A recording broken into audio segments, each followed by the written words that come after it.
So let's talk about Manchester United. Like I said, for me, it's simple. Change the formation. Put square pegs in square holes. And please, I know it's... And I argued this and someone pushed back the other day and I thought it was please watch the damn penalties. Yeah, and another thing, don't... Yeah, it sounds so petty, but it's true. Guys are different. And also, don't be too honest with the media. Some of the things he said, I know there is a feel... Everyone is thinking about it, but you don't have to say it. As in, yes, we understand that there's a sense of frustration with your players. There's a sense of you didn't do that right, but you don't have to tell everyone what is happening. Sometimes you just have to kaa kichwa ngumu. We all saw what happened with all the coaches that were at United over the whole period. They at some point they knew that they were going to get fired. Yeah. But you don't have to say it. That's Ten Hag, really. Because I felt like he's the guy who fought to the end. And yeah, maybe he's a different personality in the way he handles the media, speaks out himself, and is vulnerable in that case. Or even the case of watching penalties, he doesn't watch. Even yesterday's, he didn't watch it. But I guess if you're the manager of Manchester United, I mean, you have to show some bravery in there, like lead the pack, like a manager should. So the club is big, man. If the players are not as confident, then you should be confident as a head coach and inspire some confidence even in the fans. So I agree with Jemo on that. Like, watch the penalties, be there, be on the touchline. You can't be hiding behind behind guys like Against Grimsby. And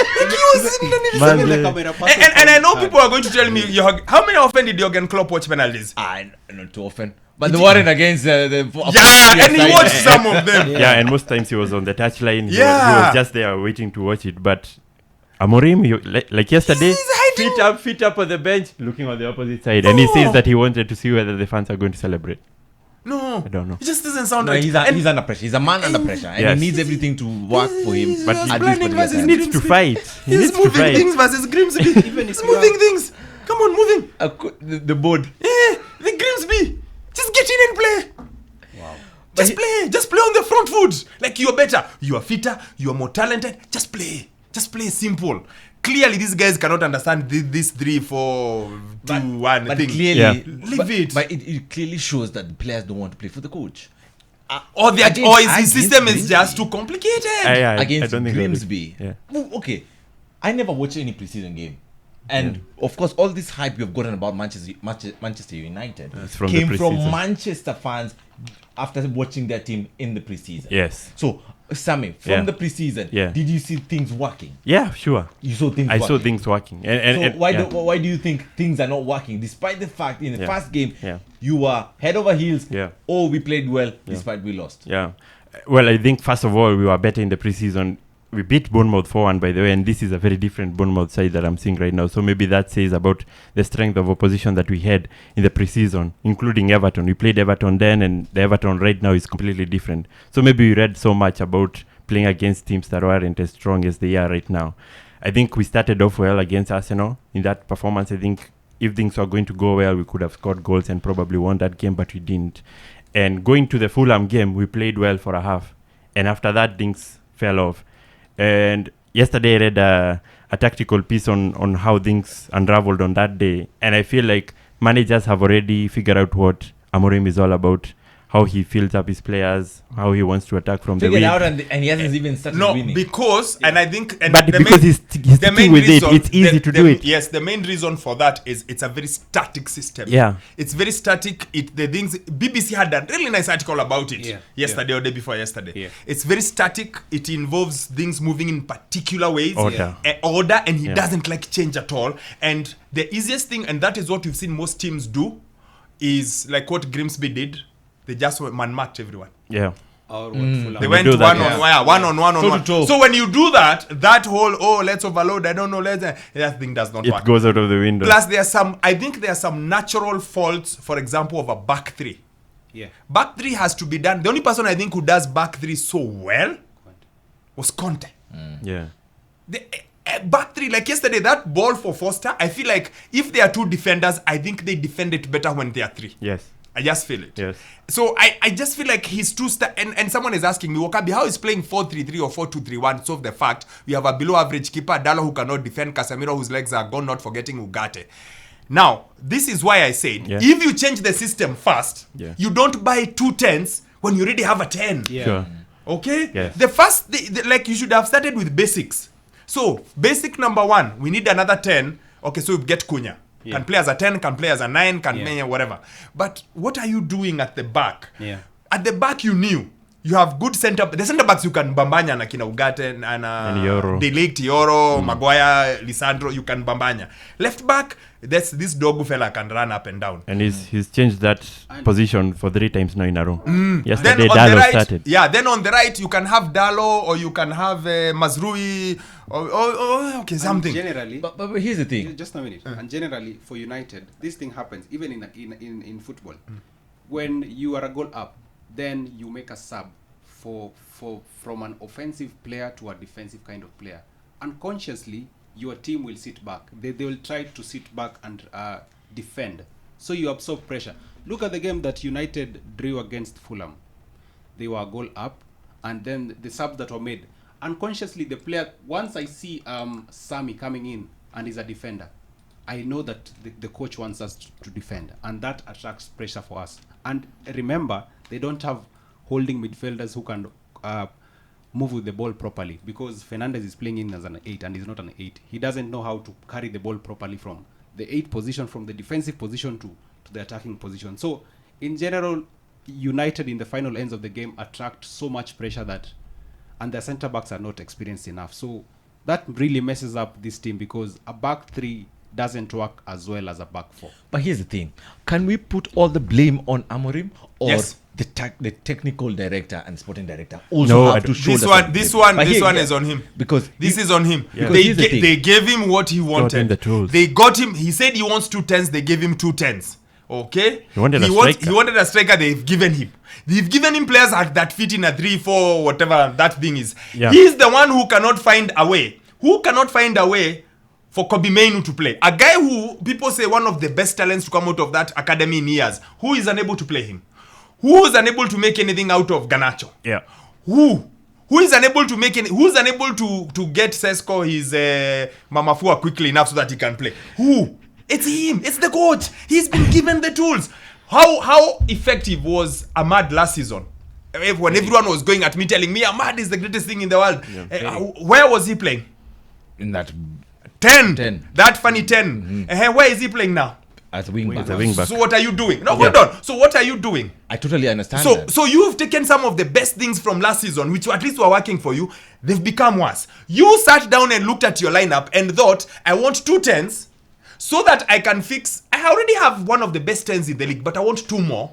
But instead of saying, I need a goalkeeper first.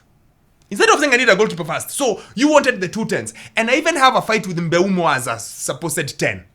Because I feel like Mbeumo is playing too far away from goal. Yeah. I think Mbeumo was a star last season. Yeah. 2-man attack. Yes. Yeah. Now you Human have him visa. wide-ish. What are you doing? Yeah. This is all on you. Cunha, how effective was he last season? As what? As a 10 or as a false forward? Where is he playing now? So you have so many pegs. Are they all in the right holes? No. Who decides the team? Who changes tactics? Of course, the coach. Yeah. And here's the thing.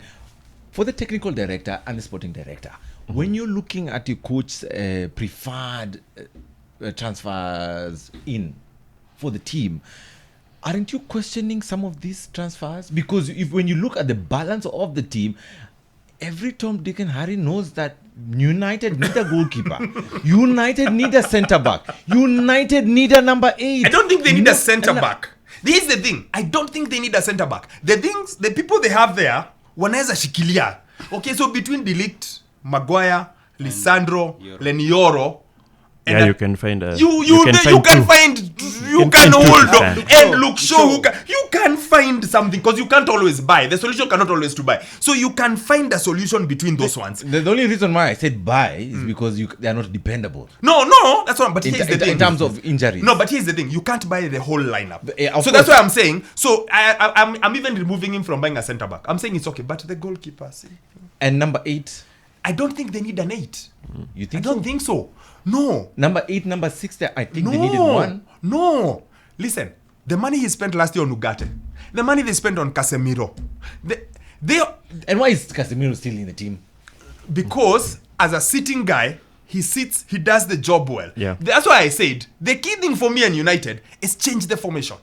If you play a 4-3-3, and I'm no coach, if you play a 4-3-3 with this team, and that midfield you put Casemiro to sit, Mainu, and even that Fernandes. And Bruno, yeah. Yeah. You don't have a better midfield. It's better. You don't have a better midfield. Very better. That diamond of Mourinho, you don't have a better midfield. more And then up front you put Mbeumo on the right, Cunha to loosely hang around on the left, but coming in, and put Sheshko Ukombele. You don't have a more balanced team. You have a more balanced team. You have a more balanced team, But yes. his team, the way he planned his team, is a 2-man midfield. You had my Niger guy. Iwobi. You had Iwobi. What did Iwobi say last week in the presser? He said, we knew they have a 2-man midfield. It's easy to get over them. We just over. Yeah, and we actually knew. he was drifting a lot into the middle. Exactly. He said, we knew it was so easy. These 2 men, and we'll always overpower them. We'll Yeah. outnumber them. It's so easy. But the guy decided, I'm going to play with the 2. So if you're going to play with the 2, then please sign Vitinha, who does the work of 5 people. Yeah. Thank yeah, you. you'll be outnumbered. But of course you can't. So now you're here saying, that's why I kept telling people, even that Baleba guy, people are thinking is a solution. No, nothing. No. They think the formation is just wrong. And the guy in charge of the formation has very nice sneakers. And I think the people who actually gave a green light for the transfers to be conducted should also be questioned. Should also be questioned. But I Yeah, hear but they were backing the manager. Yeah, that's what I think. That's That's what I think. You're looking because if once Amorim gets out of the team, Alafu. No. Okay, they weren't We thinking can't- that we way. can't- we can't For sure, be- they weren't thinking. We can't be buying players Yeah. just for the manager. We should also look at the long-term vision of the club. Can this player fit in the system in a different formation? Well, probably, yeah. Are But you but buying- but my, are you my, my buying sense to here tens? was maybe Amorim was the guy that was going to come up and win in maybe 5 years. And so for him was, let's get him the players that he wants to go Yeah, ahead like- and build and win. Exactly. Like, what do you want? You know, the way in fact, to be honest here, the only place I'd fight United is in their finding a coach. The choice of manager. The choice yes. of manager. Yeah. But in terms of backing, the last 2 managers, they They have have gone been out of back, their way. sure. They went to Ten Hag and they said, what do you want? Ten Hag wanted Hoyland. Lord have mercy. But here's the thing. Here's the thing. They gave him. They have gotten players that the coach needs. Yeah. But in the long term for the club, So the problem is the guy who's supposed to say no. because you can't be buying players for Ten Hag, but when the next coach comes, he doesn't need them. He can't use But them I because didn't they're think- not good Because they're enough. conducting a fire sale now. Like, unataka ngapi, kona ngapi? Yeah. Yeah. Yeah, it has to be with the technical director, the sporting director, whoever, because you have 2, Yeah. you have both of them. Whoever is in charge, you guys are mko confused. Like in sour. Whoever is in charge. Did you watch the Grimsby game? You know I watched. The minute I 1 to the penalties. I was like this. It was wonderful to watch. It was a really good game. Direct football. And then the rain came. It was so nice. It was so nice. How can you get it so wrong with the coach? How can you get it? I'm going to quote a good friend of mine, Spencer. And every time he tells us this. Guys, I remind you, this man, West Ham, failed. Liverpool, failed. Wow. What made you think he can make it at United? Remember, especially for West Ham. think about it. Both. Yeah. Last season. If West Ham say no, So he was like, so he keeps telling us, this is the way he puts it. He says, alianguka interview mara mbili. Mbona mnafikiria naamika? I'm forced to agree on this one, honestly. Yeah. I'm forced to agree on this one. you made a huge mistake. Yeah. But Okay. at least there's the first win of the season. Burnley, by the way, hapo tulijienjoy. Hiyo penalty ni why are you giving out a penalty? Though walituibia. Hiyo bao ya hiyo namwambia wali play the wrong graphic, eh? Which one? I'll find you you see there is a goal that was disallowed when it Yeah. was 2-1. Oh, yeah. Yes, they played the wrong Foster, graphic. Foster, They Foster played the scored, wrong. yeah. I had it in. They passing They say scan. the arm was the one which was offside. Yeah, It and was you see ahead the- of Dalot. exactly, and you see the Yeah, arm but the is arm not doesn't- yeah, doesn't- exactly. Yeah, that's the They thing. played, you see, na hata after wametuibia hivi ni vile tu tulivuruta Amad Diallo shati. You know, you look at the next fixtures for Manchester United, they're not that kind. I think No. they're playing Manchester City, and then there's Chelsea, and then Chelsea as well. way down the line there's Liverpool. Top So four. Amorim has got to win 2 of those games. If not, then I think he's gone. So, I honestly think Sammy, he's gone. Yeah. At some point, think it's just- you guys were celebrating as if you've won the Champions League When? against Burnley. Yesterday. Yeah, because there is a Against listen, Burnley. because there is a hunger. This is a bad example to give, and I apologize in advance. This is the way Kenya has been in the last 3 weeks. You see all that celebration. Yeah.